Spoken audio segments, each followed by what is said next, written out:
네, 안녕하세요. 책 읽어주는 여자 홍퀸이에요. 지금 잡지를 보다가 재미있고 유익한 글을 발견해서 읽어드려 볼게요.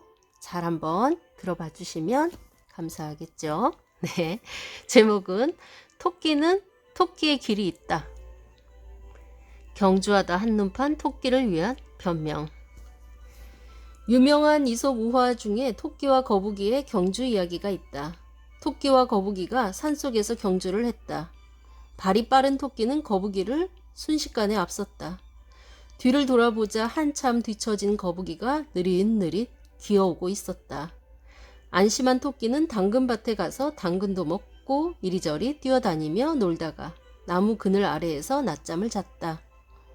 잠을 늘어지게 잤고 나서 깨어보니 어느새 거북이가 목적지에 먼저 도달해 있었다.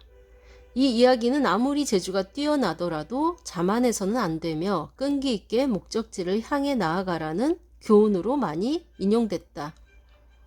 이솝 우화에서는 토끼와 거북이의 경주와 비슷한 이야기가 또 있다. 개미와 배짱이 이야기다. 부지런한 개미는 여름 내내 열심히 일해 겨울을 대비해 식량을 충분히 비축해뒀다. 그 덕분에 따뜻한 겨울을 보낼 수 있었다. 반면 여름 내내 일은 하지 않고 놀기만 한 배짱이는 겨울이 되자 추위와 배고픔에 떨어야만 했다. 근면하고 부지런하게 사는 미덕을 강조한 우화다. 그렇다면 토끼와 거북이의 우화는 지금 우리 시대에도 적용 가능한 교훈일까?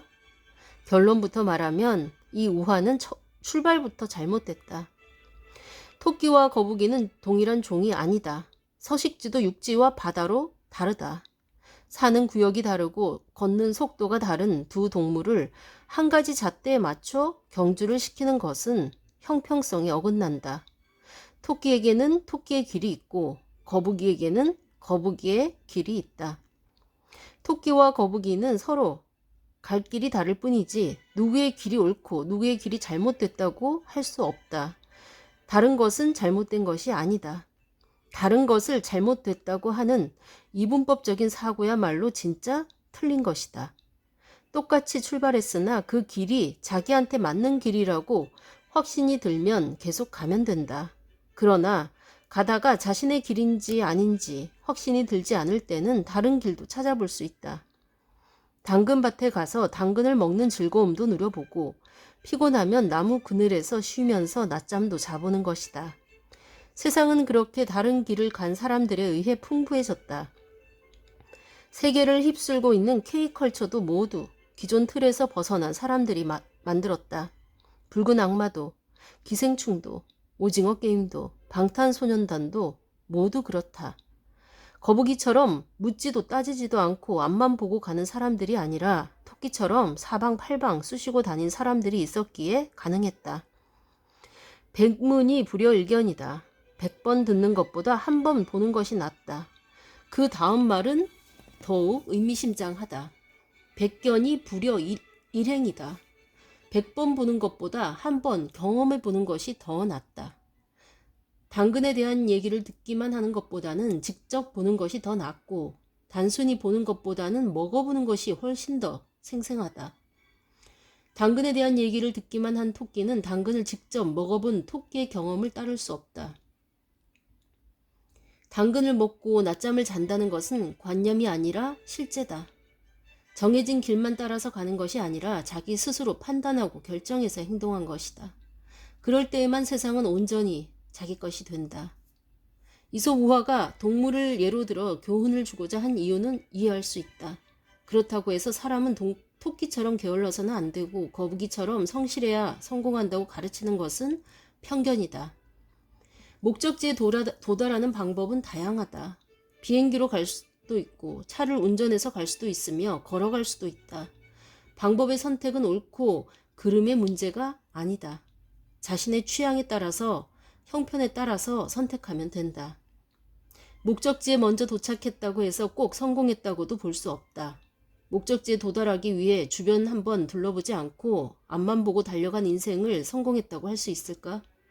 그렇게 해서 목적지에 도달하면 과연 무엇이 남을까? 자기만의 스토리가 있는 삶, 그 삶이 성공한 삶이다. 자신만의 길을 걸어가는 것이 때론 두렵고 고생스럽더라도 그 길을 스스로 선택으로 가는 것 자체가 인생이다. 남들이 가니까 나도 간다는 식으로 인생을 살면 자기의 스토리를 쓸 수 없다. 그 길을 가는 것이 과연 옳은지, 앞만 보고 직선 코스로 나아가는 걸음걸이가 진정 값진 삶인지 집요하게 물고 늘어지는 것이 자신의 인생을 사는 것이다. 그래야 남들과 똑같은 진부한 결론에 도달하더라도 자족할 수 있고 자족하면 긍정하게 된다. 고 이어령 장관의 젊음의 탄생에는 개미와 배짱이에 대한 흥미로운 내용이 실려 있다. 개미와 배짱이의 이야기가 나라마다 다른 결론을 내린다는 것이다. 일본판 개미와 배짱이의 결말은 여름 내내 뼈 빠지게 일만 하던 개미가 겨울에 과로사한다고 되어 있다.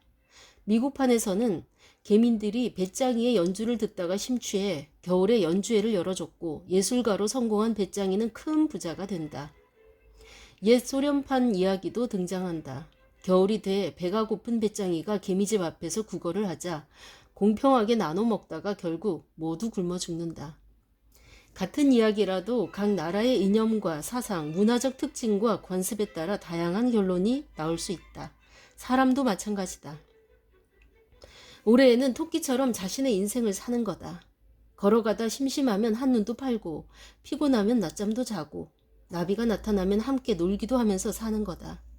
자신의 보폭으로 걸어가야 에너지를 충전할 수 있다.